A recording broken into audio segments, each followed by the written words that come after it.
Caddis Maximus here, this time with a service video of this Milwaukee number 1854 3/4 inch drive super hole shooter. We should just call it the Magnum super hole shooter.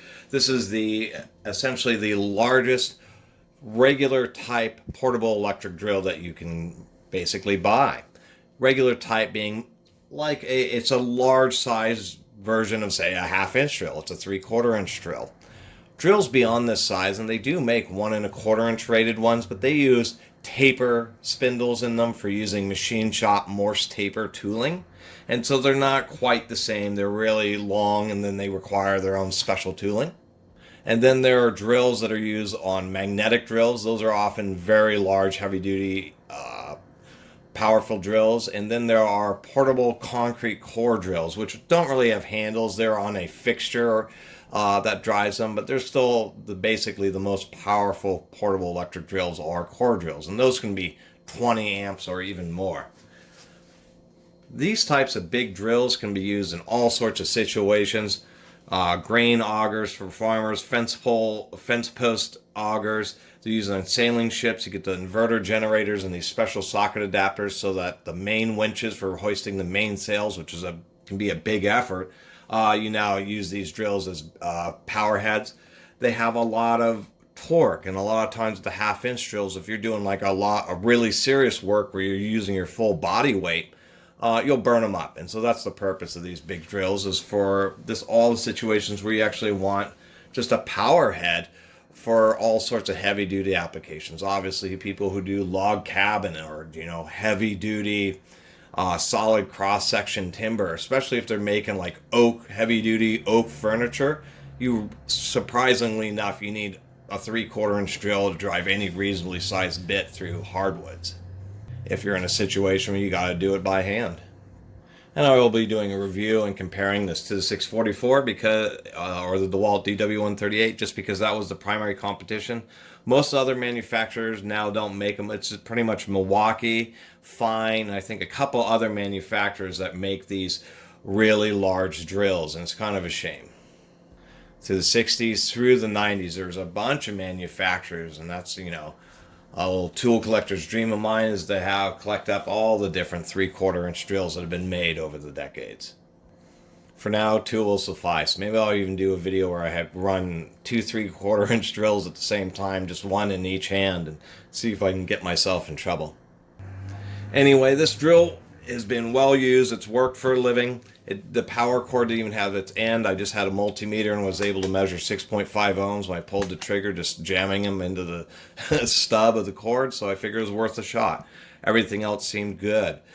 Disappointment, these little veins, they get broken. This drill has not been thrown to the ground. There isn't huge dents or really deep gouges in the case. But those veins were very thin and they broke off. A little bit disappointing. These have a key drive chuck. There's been some talk on the forums about these. This drill is 20 plus pounds, so it's a little difficult. You can see that there's a machine slot in the back of the chuck, and it goes over a T drive or a dog on the spindle. So it is positively driven, and it is on a number 3 taper, Morse Jacobs chuck taper. If you see any chucks that have this, some kind of cross pin or T-bar, you know it can't be threaded because there's no way for it to magically engage those dogs. And it never sits totally flush against the dogs because it has to make sure it sits on its taper. The chuck screws in these are just regular screws. You turn them counterclockwise, lefty-loosey. And that's always confusing with chucks, is if it's a threaded chuck, then it's going to use a counter-threaded retention screw, but if it's a taper mount truck, then there's no reason for the center screw to be counter threaded, so they just use a regular threaded screw. And people always get confused about that. People use big pickle forks or grind down pieces of steel to put between the gear case and the back of the chuck to break it loose if you need to. That's a bad idea because it's really hard on the bearings and everything in there and the case. The best thing to do is actually loosen the retention screw so it's just comes out just 1/8 of an inch, just a little bit, and then use a gear puller that's just pressing on the top of that screw. It's a pretty big screw, 3/16 hex, and you make sure the gear puller is actually grabbing onto the back of the body of the chuck, not the collar, and then you just continue to put pressure on it because it's on a taper, and you'll just put enough pressure on until the chuck pops. But since that screw's in there, you don't have to actually worry about flying off. It'll just make a little bang and the chuck will be loose. Generally speaking, you don't take off these chucks unless they're broken. Surprisingly enough, even these big chucks mixing cement, they just have just enough extra space in them where all you have to do is just give them just a heavy dousing. Just totally soak them in oil and work them, and they come right back to life. Let's take out the brushes. Actually, I already checked the brush on one side, but we'll do it on this side so you can see how we do it. It's a T20 screw, and then we just work this little cover out. There's a little cutout to get the cover started, and you just put in a screwdriver, and then once you get it started, you kind of get it just like so, and it will slide. Oh, I've got the side handle turned, so the side handle has to be rotated in order to get it slid all the way out. It's actually kind of hard to see because of the strange casting, and then the whole motor on these modern ones, the field and everything, it actually has this whole plastic sleeve that's in the metal housing. So it's kind of difficult to actually see, but they do use welded contacts. They do have some wrapping around the armature, so it is reasonably heavy duty.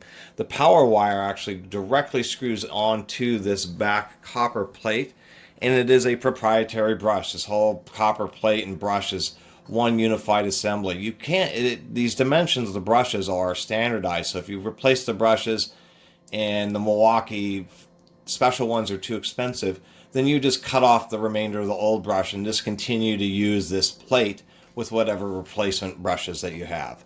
Sorry, it's hard to keep this in frame. This thing is kind of awkward because it's so big. Either it's really far away and you can't see, or I'm trying to struggle with it.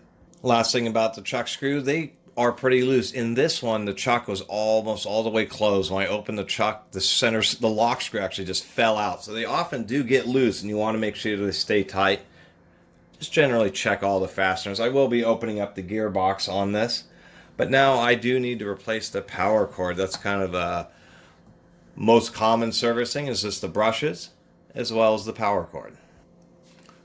There are 3 T20s, 2 in the bottom, 1 down this hole. You will want to use a pick, like on a drill like this where it has some cement inside these screws.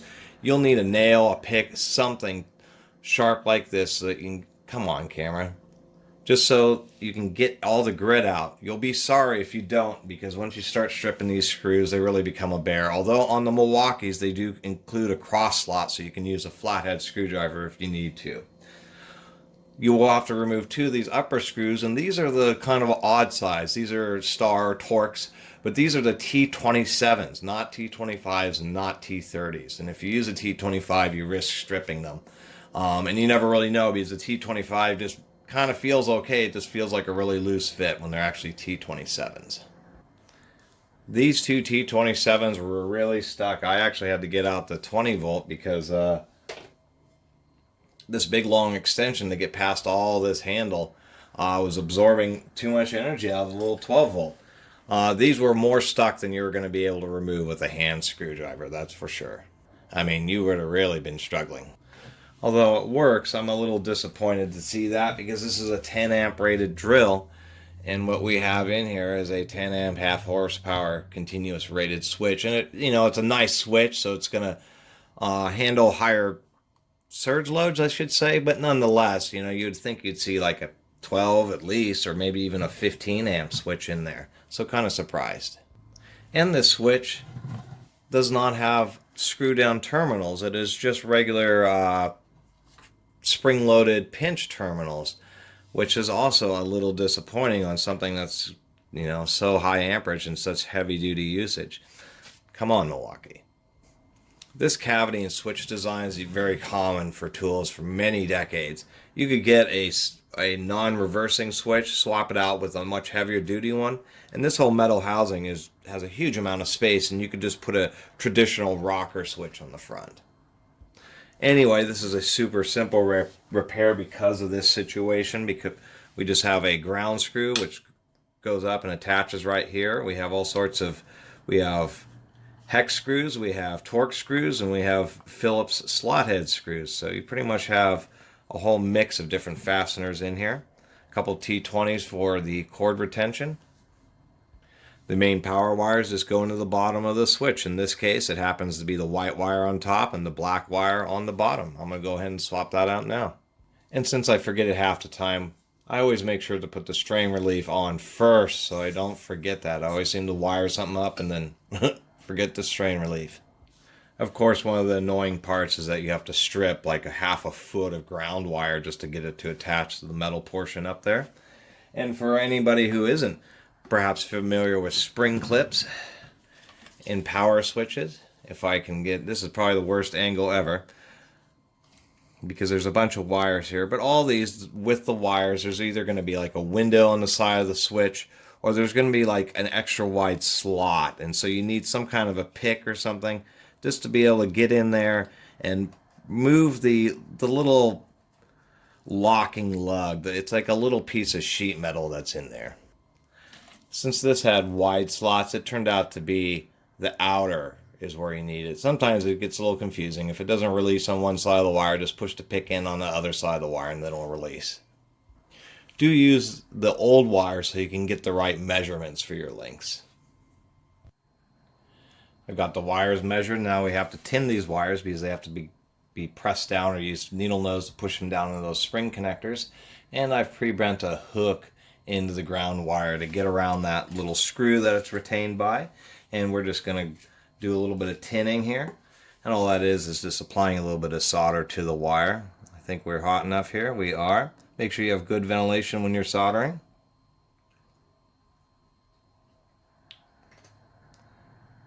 And then it will just wick in. You don't need much. You're just trying to make the wire stiff. If you're melting the insulation, then it's probably getting a little too hot. On fresh copper, as soon as it gets hot, it's amazing. The solder will wick into the copper just like water does onto a paper towel.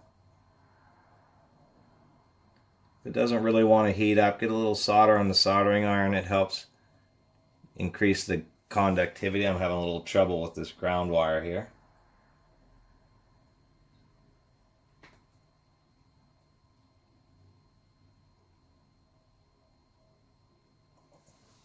And that's all there is to that. As far as these old switches, I do recommend, this used to be Radio Shack, used to sell a deoxit kind of knockoff. This is not the electrical contact cleaner or electrical cleaners that you find at auto parts stores. It's kind of hard to find deoxit, and it's a shame that Radio Shack's out of business because they used to sell it too. But this is a special control contact cleaner. You use this for stereo equipment, for potentiometers. It's really the best stuff because it's really high pressure and it contains a deoxidizer to remove oxidization on electrical contacts. It works kind of like hydrogen peroxide. It's very interesting where it has a fizzing action that helps break apart particles as well as containing a dielectric lubricant, which is an electrically safe lubricant. And I just take this stuff and get it inside, the little places where the wires go, and it'll eventually work into these switches here. And then you want to spray the little pivots and the little pole bar that's in there, but you just put it in. I don't know if we can, let me zoom in so you can see the action of this stuff. I'm going to spray a little bit on this ground screw. And you can see that little foam bubbling away, breaking apart particles, as well as deoxidizing and then leaving a little barrier there. So that's actually pretty good. And it really just brings these switches right back to life. This thing feels much better now. You want to get the ground wire right in this little slot here. There isn't any other space. The two halves of the top of the handle actually close together, and there's just a little gap. So if the ground wire isn't right there, the handle won't seat properly. And to make sure you get these little wires into their plugs properly, you really need a little pair of needle nose. And they do have to be stripped about a ½ inch, a little bit deeper than most people would expect, just to get them in there properly. Was it worth the effort after getting it all back together again? Another quick tip of advice, it can be a bear sometimes to get these handles together because there's like a little cutout for the top ridge that holds the reverse switch on this.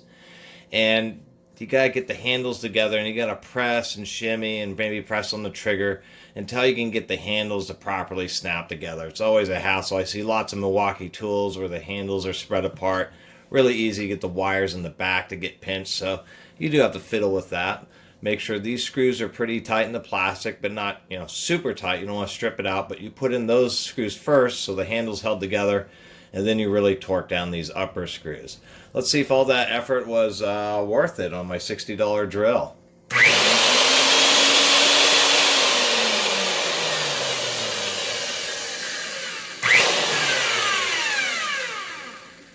No weird humps or anything like that in the gears. Let's get into the gearbox here. These gearbox bolts are pretty darn tight. They really are bolts. We'll see how this does on the lower ones. They always make sure to really clean these out so your bit can sit fully in there. Otherwise, you'll strip out some fasteners, and these aren't fun to get at.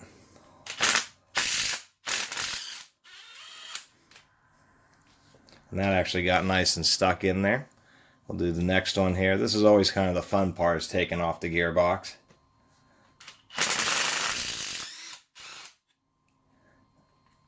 Come on, out of there. I already pre-loosened these upper ones.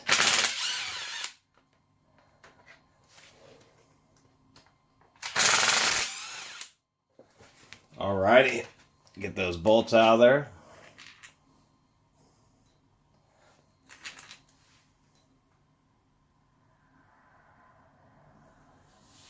Interestingly, they're all the same length. I'm still going to return them from the position that they were normally in, and we'll just wiggle this loose, trying to hold the diaphragm, and we'll just see what comes with what. Okay, so one of the gears stayed there. Holy mackerel. Well, somebody did re-grease this. I guess I don't really need to do much here. I had to put on a glove. I'm going to pull out these gears.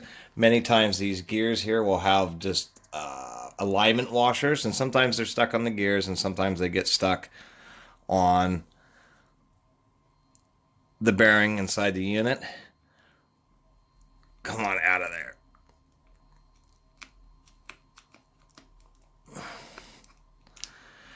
So what Milwaukee does is all these gears are helical cut, so there's a little bit of a thrust load because it's like a screw, and so that direction is towards the front of the gear case, and so they use ball bearings because they're more efficient.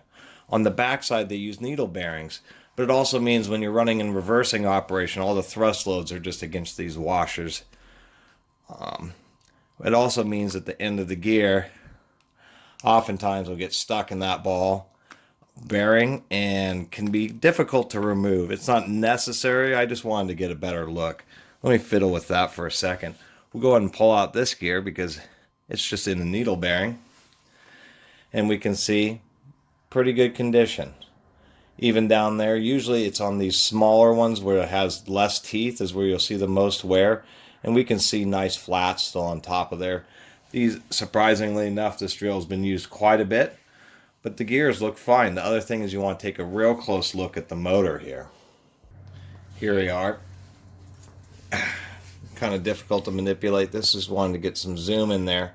As we can see that the teeth on the motor are still pretty good too.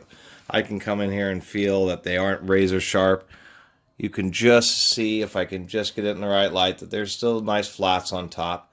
There's a little bit of wear on there. This drill has been used, but still overall not too bad. I'd say the size of the arbor is maybe 7/16. It's a little smaller than 1/2 inch. It's not too bad of a size.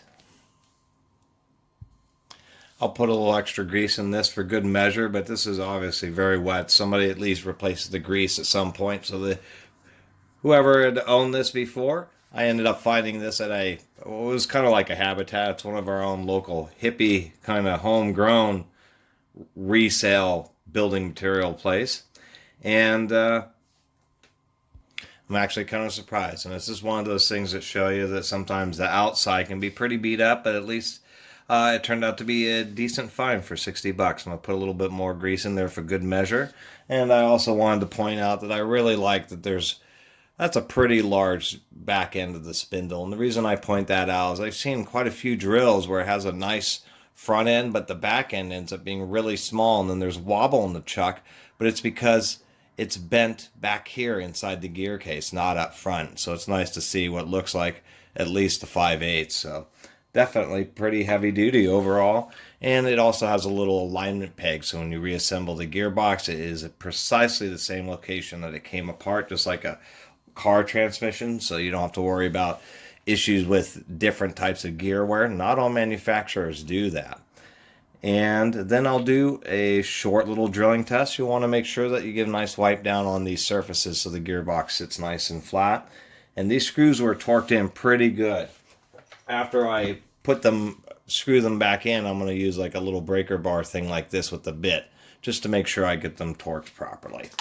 All right, we'll see you in a minute just to give this a little test.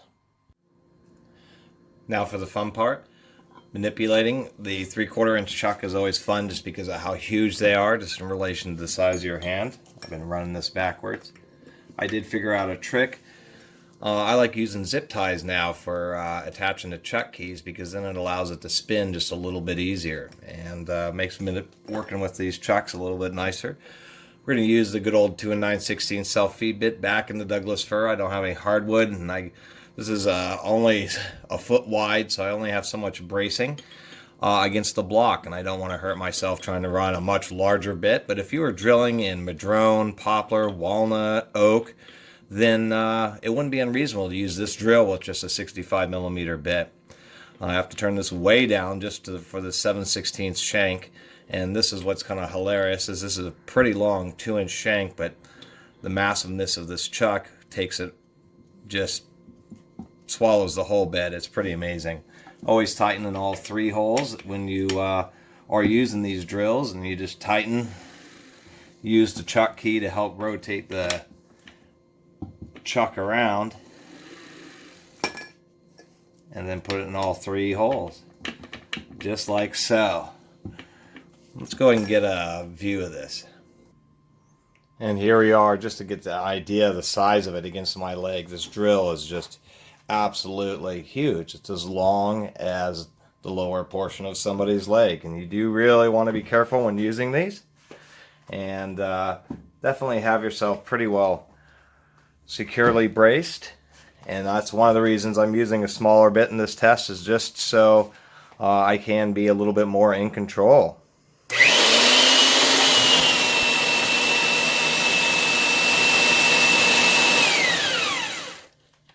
Still cuts for several revolutions even while coasting. That easy. So there you have it. I really appreciate everybody who's been watching and subscribing. And it's just fun for me to share some of these longer videos, just going into some of these old tools. This is really kind of what I'm into. And it's versus the Black & Decker, which is a little nicer condition. Now it's kind of cool to have a beater, heavy-duty drill that you really will just try to use in all the situations where you want a nice big power head. Certainly turns bits that you would consider large like nobody's business. Anyway, if you do enjoy my videos and haven't subscribed, please do. Until next time, Catus Maximus out.